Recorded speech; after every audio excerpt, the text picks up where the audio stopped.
নমস্কার বন্ধুরা, আপনারা কেমন আছেন? আশা করি খুব ভালো আছেন। তো আমিও আপনাদের আশীর্বাদে ভালোবাসাতে খুবই ভালো আছি।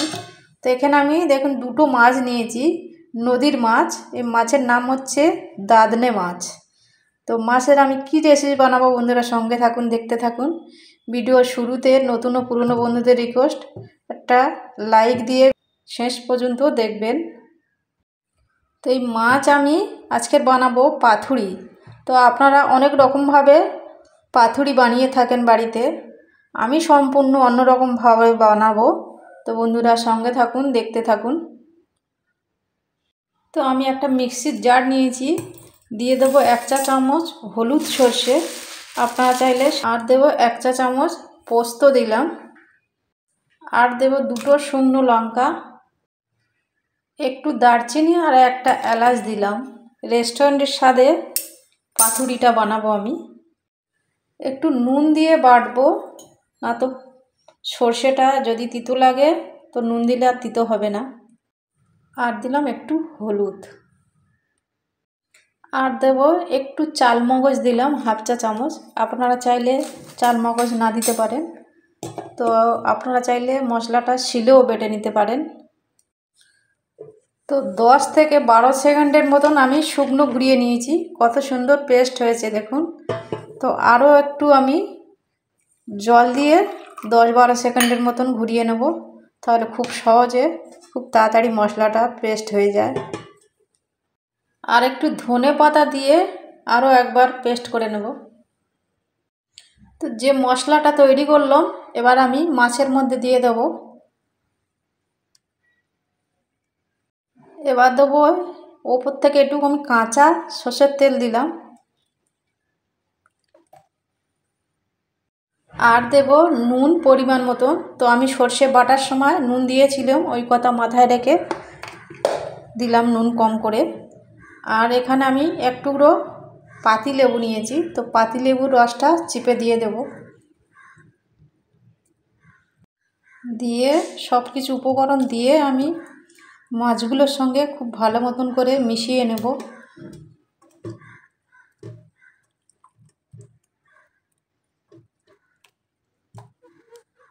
তো মাছগুলো ম্যারিনেট করা হয়ে গেছে, আমি 10 মিনিটের জন্য রেস্টে রেখে দিলাম। তো গ্যাসের ওভেনে আমি একটা ফ্রাইং প্যান বসিয়েছি। তো আমি পাতাগুলো একটুখানি এভাবে গরম করে নেব, তাহলে আর মাছটা দিয়ে যখন বাঁধবো তখন আর ফেটে যাবে না। একটু গরম করে নিলে নরম হয়ে যাবে। গরম তো হাত দিয়ে চাপতে পারছি না, তাই আমি একটা চামচ দিয়ে চেপে চেপে গরম করে নেব। তো প্রথম আমি একটা বড় কলা পাতা দিলাম, এবারে আমি কলা পাতাগুলো একটু ছোট দেব। 2টো 3টে দিলাম, দিয়ে এর উপরে এবারে আমি মাছ দেব। তো এবারে আমি ম্যারিনেট করা মাছ দুটো দিয়ে দেবো। পাতাগুলো যেন ফেটে না যায় বন্ধুরা, সেদিকে খেয়াল রেখে পাতাগুলো সাজাবেন। তো এবারে মাছ দুটো দেওয়ার পরে যে মশলাটা ছিল মাছের ওপরে দিয়ে দেবো। এবারে মাছের ওপরে আরও একটু আমি কাঁচা সর্ষের তেল দিয়ে দিলাম। তো মাছগুলো কত সুন্দর একটা সেন্ট এখন বেরোচ্ছে। এবার উপর থেকে আরও আমি 2টো কলা পাতা দিয়ে দেবো।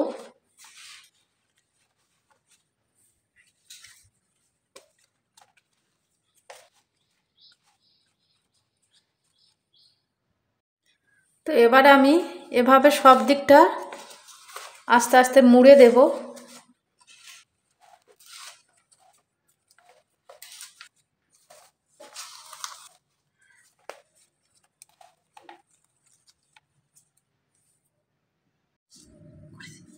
এবার আমি এইটা তুলে নেব, নিয়ে সুতো দিয়ে বাঁধবো।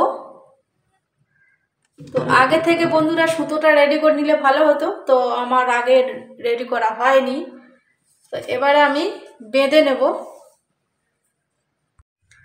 এবারে আমি গ্যাসটা জ্বালিয়ে দিলাম, তো এখানে আমি ঢাকা দিয়ে দিলাম 15 থেকে 20 মিনিটের জন্য। গ্যাসের ফ্লেমটা একদম লোতে রাখা আছে। 25 মিনিট পরে এসছি। তো আমি এবারে গ্যাসটা অফ করে দিলাম। তো ঢাকাটা খুলে দেখবো এবারে পাতুরিটার কীরকম অবস্থা। ও ঢাকাটা খোলার পরে গন্ধ তো ঘর মমো করছে। তো এখন গরম আছে, একটু ঠান্ডা হোক তারপরে আমি খুলব। এই সুতোগুলো আমি একটা কাঁচি দিয়ে কেটে নেব।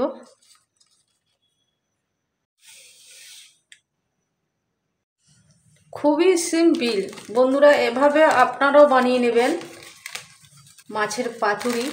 তো আমার বিভিন্ন রকমের মাছের রেসিপি ভিডিওতে দেওয়া আছে, বন্ধুরা চাইলে দেখে আসতে পারেন।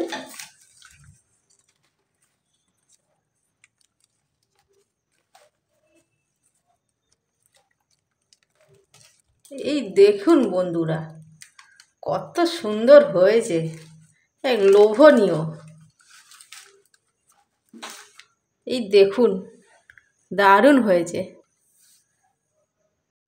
তো এরকম গরম গরম ভাতের সাথে মাছের পাতুরি যদি সাথে থাকে, উফ, খাওয়াটা তো জমেই যাবে, তাই না বন্ধুরা? তো বন্ধুরা, আমার ভিডিওটার কোনো অংশে আপনাদের একটু হলেও যদি ভালো লেগে থাকে, একটা সাবস্ক্রাইব ও লাইক করে আমার পাশে থেকে যাবেন, বেল বাটনটি প্রেস করবেন, এরকম নিত্য নতুন নোটিফিকেশন তাহলে সবার আগে আপনারা পেয়ে যাবেন। সবাই সুস্থ থাকবেন, ভালো থাকবেন। আবার দেখা হবে নতুন কোনো রেসিপিতে। নমস্কার।